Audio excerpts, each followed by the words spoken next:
Coral reefs are massive and are not only considered to be biological communities but geological structures, the largest geological features built by organisms. As a result of their ability to build rigid, wave-resistant structures, corals modify the environment in which they live. Coral reefs are made of huge amounts of calcium-carbonate or limestone that is deposited by organisms. Coral is a general term for several different groups of cnidarians, only some of which help build reefs.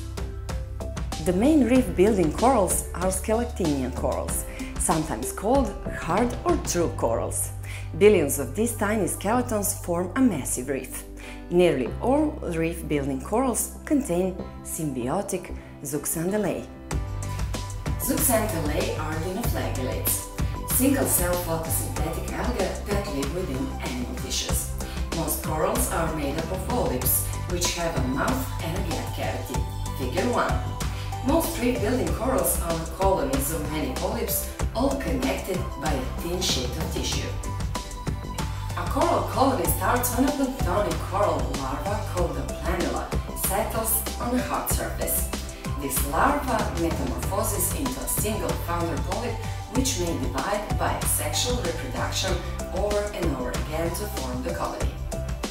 The digestive systems of the polyps usually remain connected, and they share a common nervous system. Polyps lie in a cup-like skeleton of calcium-carbonate that they make themselves. The polyps continually lay down new layers of calcium-carbonate, building up the skeleton beneath them so that it grows upward and outward. Coral nutrition. Zooxanthellae nourish the host coral as well as help them with its skeleton. By performing photosynthesis, they pass on some of the organic matter they make to the coral, thus feeding the coral from the inside. Many corals can survive and grow without eating as long as Zooxanthellae get enough light. Light is therefore an important determinant of the locality and health of a coral. Most corals will also eat when they get the chance, preying voraciously on zooplankton that is brought past their polyps by currents. Conditions for reef growth. Corals have particular requirements that determine where reefs develop. For example, reefs are rare on soft bottoms, because coral larva needs to settle on a hard surface. The geomorphology of a reef, constructed over the relict topography of former surfaces, is an expression of complex biological interactions, including competition and grazing pressures, in response to physical factors such as wave action, nutrient levels, sedimentation, light, desiccation, and temperature. Corals need light and warm temperature, so reefs only grow in shallow warm waters. Coral can only grow in shallow water with good light penetration because the Zooxanthellae on which they depend need light. Calcareous algae are common on coral reefs and also require sunlight. Particular types of corals and algae have different depth limits. However, reefs rarely develop in water deeper than 50 meters. Because of this, reefs are found only on the continental shelves, around islands, or on top of seamounts. Many types of coral live in deep water and do not need light, for example Gorgonian fans, but these corals do not contain Zooxanthellae or build massive reef structures. Corals often prefer clear waters, since water clouded with sediment or plankton reduces light penetration. Reef-building corals are limited to warm water and can grow and reproduce only if the average water temperature is above 20 degrees. Most reefs grow in considerably warmer areas. Water that is too warm is also bad for corals. The upper temperature limit varies among coral species, but is usually from 30 till 35 degrees. The first outward sign of heat stress or stress of other kinds is bleaching, in which the coral expels in Zooxanthellae. It is called bleaching because the Zooxanthellae give the coral its color, usually a green, blue or golden brown, and once they are expelled, the coral looks white because of its underlying limestone skeleton.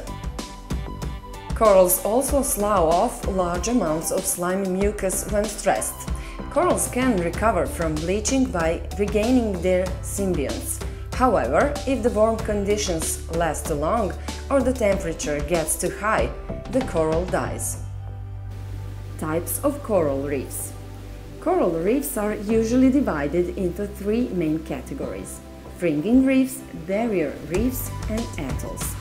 Fringing reefs are the simplest and most common kind of reef, developing near shore throughout the tropics.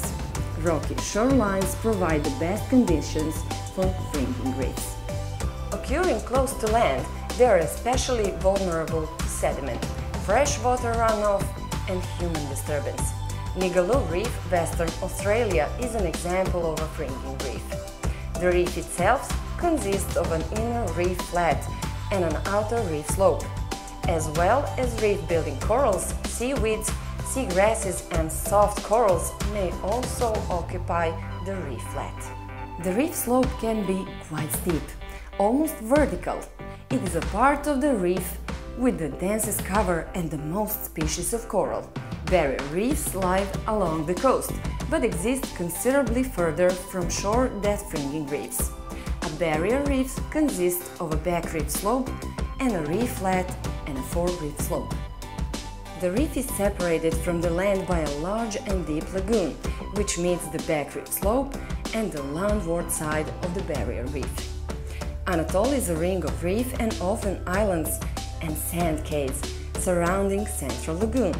The vast majority of atolls occur in the Indo-West Pacific region, tropical Indian and Western Pacific Oceans. Unlike fringing and barrier reefs, atolls can be found far from land, rising up from depths of thousands of meters or more. The central lagoon is much like the reef flat on fringing and barrier reefs, a flat, shallow area. The bottom of the lagoon is very uneven, with many depressions and coral pinnacles. The fore-reef, also known as the outer reef, slope is nearly vertical. The rocky wall of the reef extends down to great depths, far beyond the limit of living corals themselves. So, if corals need light to grow, then how are atolls formed in such deep water? Darwin proposed that atolls could be explained by reef growth on a subsiding island. The atoll gets its start when a deep-sea volcano erupts to form a volcanic island. Figure 2. Starting as a fringing reef, the island subsides over a long time period and the fringing reef is left, along with the sand cays formed by the accumulation of reef sediments. Darwin's theory was long ignored but eventually accepted to be true when in the 1950s the United States Geological Survey drilled several deep holes on Envitek Atoll in the Marshall Islands, recovering volcanic rock far beneath the calcium-carbonate of the reef. Coral forms and their position on reefs. Corals show a variety of ground forms, and the distribution of these is related to environmental gradients in these factors.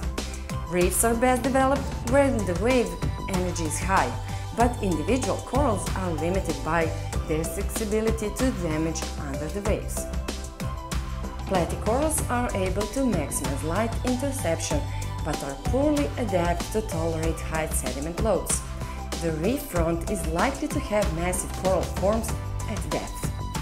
Towards the reef crest, most sturdy branching forms of coral will occur, and the branches may be oriented into the dominant wave direction. In the highest wave energy settings, corals are either encrusting or are replaced by encrusting coralline algae. Why do most corals need light? Label the following reefs as atoll, fringing reef, or barrier reef. Using the diagram of coral forms, place the numbers of the form in the circle which corresponds to the correct position of that form on the reef in relation to its stress levels. Each number may be used no more than 2 times.